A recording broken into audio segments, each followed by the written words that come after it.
Olá pessoal, tudo bem com vocês? Então, hoje é o dia em que vocês inicialmente conhecerão ao vivo e a cores um pouquinho mais de nós professores que com muita dedicação procuramos preparar um caderno de ensino bem interessante. Interessante no sentido em que oportunizasse a vocês aprofundar e relacionar os conteúdos adquiridos ao longo das disciplinas desse curso à sua prática profissional. Entendo que a busca de um curso de especialização vem ao encontro desses objetivos, não é verdade? Nesta videoaula, assim como no caderno de estudos, a nossa intenção é apresentar conhecimentos que possam contribuir e ser um verdadeiro diferencial na praxis cotidiana do trabalho de vocês. Isso independente do porte ou segmento de empresa em que você trabalha, ou mesmo para aqueles que não estejam trabalhando. Quem sabe este curso não será o diferencial em seu currículo para o ingresso ou a retomada no mercado de trabalho. Logo, o nosso caderno de estudos, em especial, ele vem premiado de um grande desafio, que é abordar os aspectos legais voltados à gestão de pessoas nas organizações, o que implica falar em relações de trabalho, considerando que estas envolvem pessoas, organizações, a gestão e os direitos. Você concorda que se trata de um grande desafio? Foi frente a um novo contexto econômico-empresarial que o fator humano das empresas passaram a ser o elemento-chave para alavancar a competitividade e, por esse motivo, as empresas voltaram-se com redobrada atenção para a qualificação de seus profissionais. A partir dessas considerações, esta disciplina foi planejada com a intenção de atender às suas expectativas, de ampliar seus conhecimentos na gestão de pessoas, que é circunscrita pela área jurídica trabalhista. Nesse sentido, será a partir dos tópicos e respectivos desdobramentos a seguir que nós percorreremos esse desafio. No capítulo 1, sobre a organização judiciária e trabalhista. No capítulo 2, o direito do trabalho. No capítulo 3, o direito individual do trabalho. No 4, o contrato individual do trabalho. No capítulo 5, a remuneração e férias. E para finalizar, no capítulo 6, a extinção do contrato de trabalho e as estabilidades previstas pela lei. Está feito o convite. Vamos então percorrer juntos.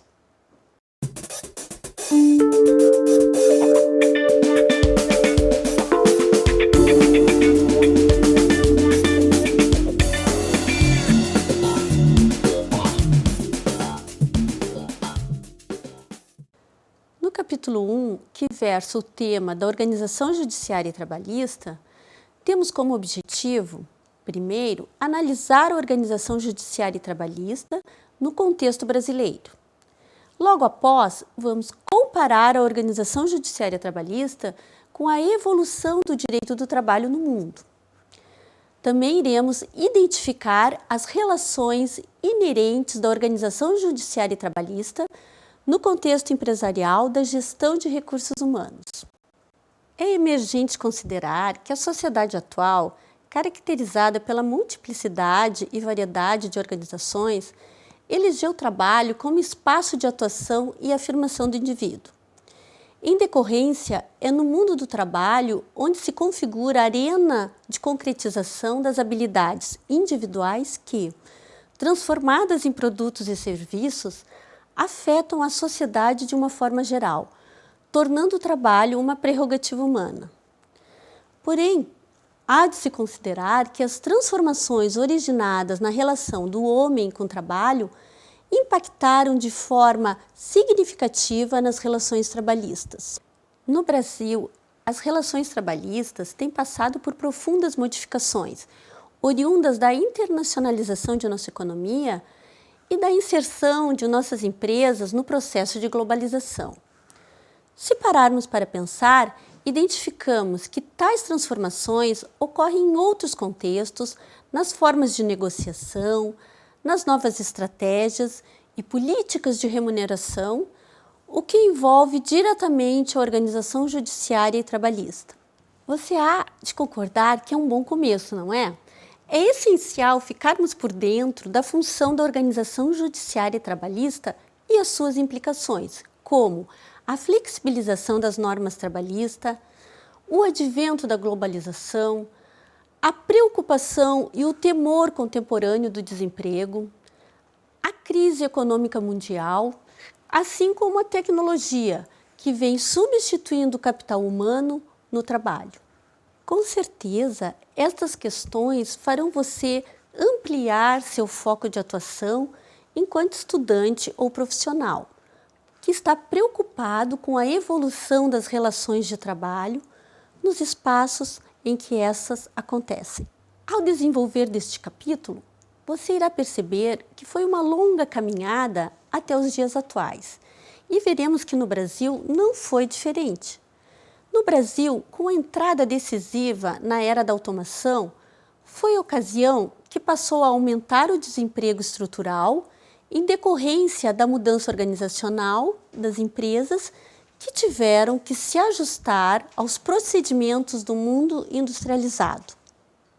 Enquanto pretende-se modernizar a vida empresarial brasileira, hoje partimos para um sistema mais atual e flexível, adequado a uma sociedade mais complexa e a um sistema de negociação que permita a flexibilização da legislação trabalhista mediante contratos coletivos de trabalho e formas de remuneração que tornem os colaboradores das empresas verdadeiros parceiros do negócio.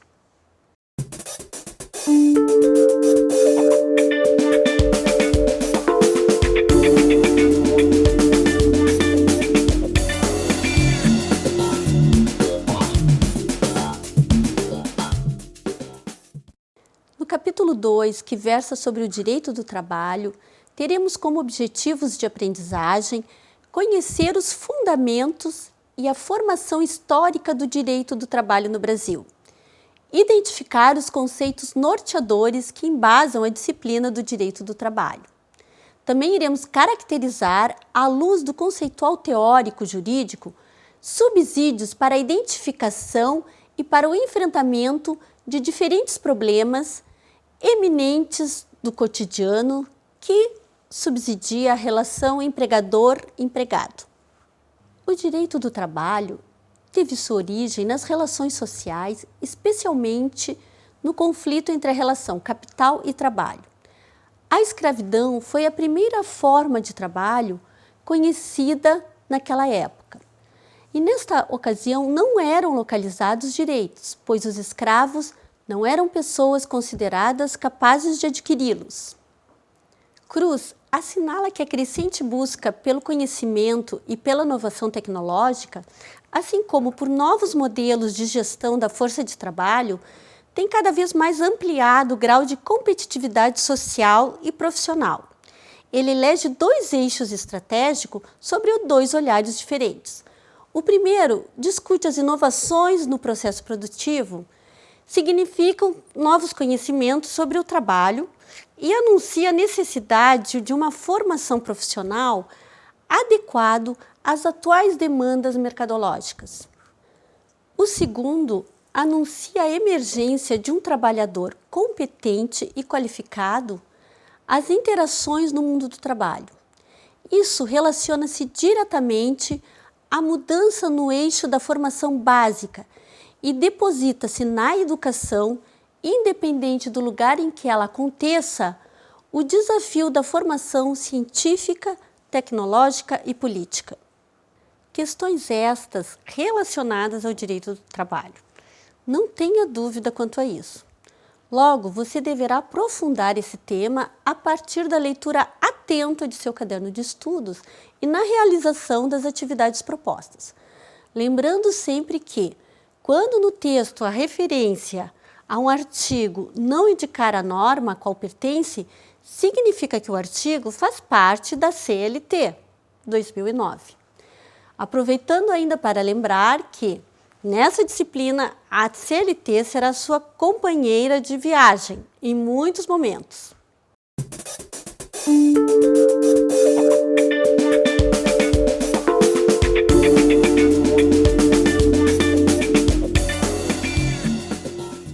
O capítulo 3 versa sobre o direito individual do trabalho. Nesse sentido, teremos como objetivos, inicialmente, conhecer os fundamentos do direito individual do trabalho. Em seguida, vamos fixar os conceitos orientadores que embasam essa disciplina.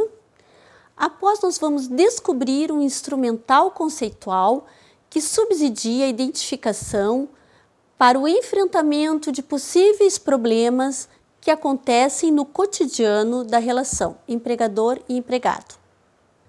Falar sobre o direito individual do trabalho implica partir das relações individuais nesse contexto, que são aquelas desenvolvidas entre o empregado e o empregador, individualmente considerados.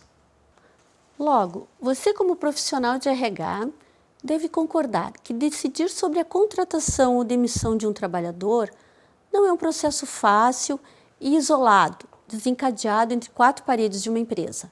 É muito mais que isso. Pensar o destino de pessoas que fazem ou farão parte do quadro de pessoal é orientado com base em princípios de corresponsabilidade entre o empregado e o empregador e a busca de equilíbrio entre as necessidades da força de trabalho e do capital. Ser o profissional que vive a área de gestão de recursos humanos vai além de ser um mero executor dos instrumentos administrativos. É ser um participante efetivo, pautado nos princípios éticos, no comprometimento com as pessoas e no trabalho com os respectivos projetos de vida.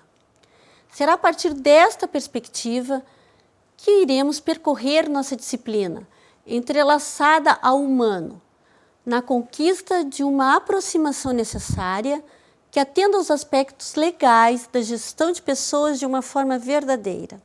Inicialmente, neste capítulo, conforme você poderá conferir em seu caderno de estudos, será abordada a relação de trabalho e a relação de emprego. Essa questão, para leigos, muitas vezes se torna polêmica, mas logo em seguida será apresentado as prerrogativas dessa relação, considerando o sujeito que passa a fazer parte de um contrato de trabalho. Difícil? Por vezes sim, por vezes não.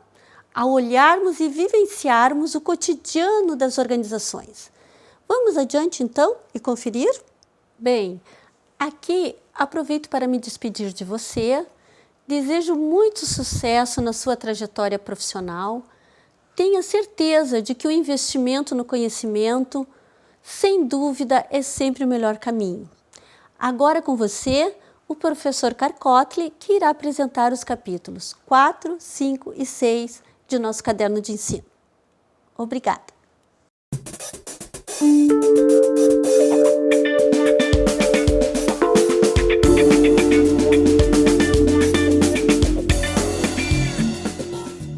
No capítulo 4, você irá estudar o contrato individual de trabalho, que apresenta como objetivos conhecer os principais tipos de contrato e suas cláusulas, fundamentada na CLT, e identificar a possibilidade de contrato individual de trabalho de forma que possa fundamentar sua decisão em processo de gestão de pessoas que envolve a contratação de serviços. O contrato individual de trabalho, ele tem que ser lícito e das vontades, ou seja, ambas as partes têm que estar acordando na feitura do contrato. O contrato pode ser determinado, ou seja, tem um tempo para finalizar e para iniciar, ou indeterminado, que é usual no mercado. Bom, iremos então verificar e aprofundar um pouco mais no contrato individual de trabalho, que a base dele, fundamento dele está na CLT, artigo 456 em diante. Esse contrato que está na CLT diz o seguinte, que o contrato pode ser tanto expresso como tácito, ou seja, eu posso dizer, você está contratado verbalmente, e já está contratado, porque é um contrato entre as partes, ou eu posso escrever. Por lei, tem exceções, somente há necessidade do contrato ser escrito, por lei, não na prática, quando for temporário, estagiário ou aprendiz. Nos demais casos, cabe tanto escrito como tácito. Sabemos sim que no mercado, no dia a dia, exige-se e utiliza-se o escrito. Mas podemos considerar que numa entrevista entre as partes, caso a parte empregadora venha dizer ao empregado está contratado, prevalece o contrato feito.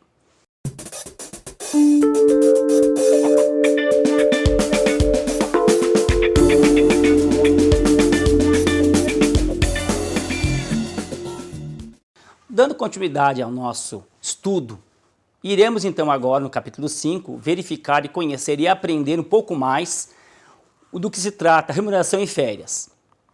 Para tanto, iremos apresentar os objetivos. O primeiro é conhecer os aspectos legais referente à remuneração e férias nessa relação de trabalho. O segundo, relacionar os aspectos legais por ocasião do planejamento da gestão de recursos humanos. E, por fim, estudar o instrumental conceitual que venha fundamentar a tomar decisão gerencial, dessa competência desse profissional da gestão de pessoas. No capítulo 5 ainda, iremos ver, estudar e se aprofundar um pouco mais num assunto prazeroso, muito gratificante, as férias. As férias por lei, para todo trabalhador, a partir dos 12 meses em exercício que o trabalhador está trabalhando na organização, ele tem direito a receber as suas férias. Mediante um acordo ou férias coletiva, 48 horas o empregador tem que pagar ou adiantar as férias para o empregado. Isso é legal.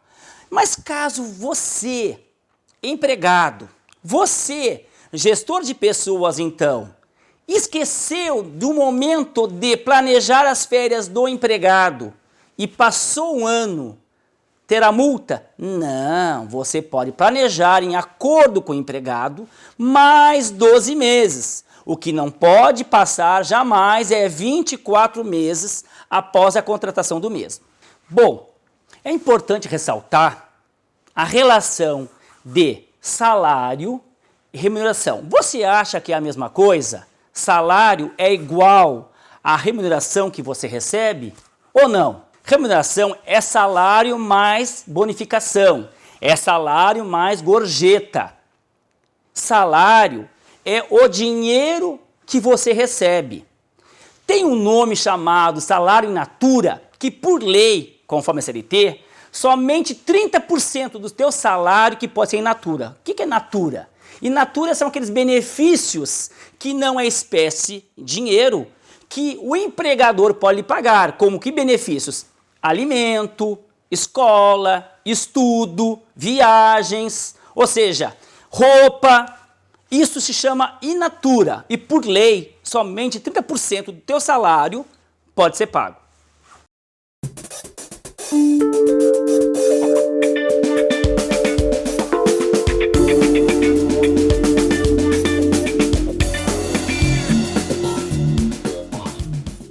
Nesse capítulo, o 6º, que versa sobre extinção do contrato de trabalho e estabilidade, iremos verificar os objetivos. O primeiro objetivo é identificar os aspectos inerentes e legais que envolvem a extinção do contrato de trabalho e as possíveis estabilidades de emprego. O segundo objetivo é conhecer o referencial para uma estratégia preventiva, risco zero trabalhista, que evite um passivo. O terceiro objetivo, identificar as possíveis estabilidades advindas dessa relação de trabalho. Bom, iremos ver um pouco sobre a extinção do contrato de trabalho para o gestor de pessoas, que preocupa-se, em primeiro lugar, com risco zero trabalhista, é essencial. A primeira extinção se dá sem justa causa. As partes não estão a contento, extingue-se o contrato.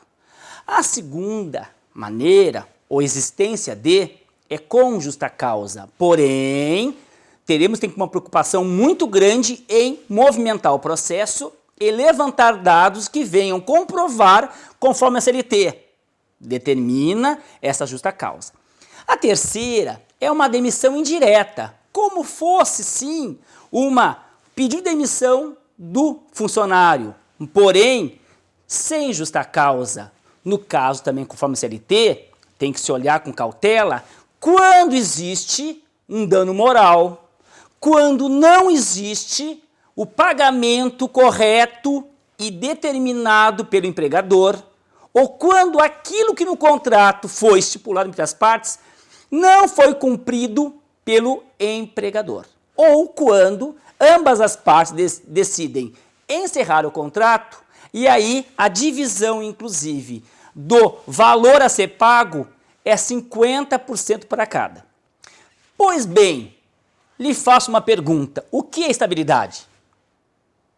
Estabilidade é a garantia de emprego, é o gênio que compreende, além da estabilidade, outras medidas relativas à manutenção do emprego. Nesse momento, entendemos a importância de conceituar estabilidade. Para Marx, estabilidade é o direito do empregado de continuar no emprego, mesmo à revelia do empregador, desde que inexista uma causa objetiva para determinar sua despedida. Trata-se do direito ao empregado e de uma forma de limitação do poder da direção do empregador, que só poderá dispensar o empregado estável havendo uma falta grave, ou seja, demissão com justa causa, ou encerramento das atividades da empresa. Por exemplo, estabilidade, a gestante, estabilidade, o cipeiro da CIPA. São vários exemplos, inclusive, que está no caderno de ensino. Prezado aluno, chegamos ao final dessa disciplina. Esperamos com ela que você se aprofunde nesse conhecimento e utilize no seu dia a dia, tanto na prática de mercado como acadêmico. Entendendo que, independente dessa lei, dessa legalidade da gestão, no caso de pessoas, por trás dessa pessoa tem um ser humano, social, político, econômico, que merece respeito. A relação de trabalho e busca nessa relação de trabalho o risco zero trabalhista. Esse é seu foco, risco zero trabalhista e uma relação humana perfeita. Muito obrigado e bons estudos.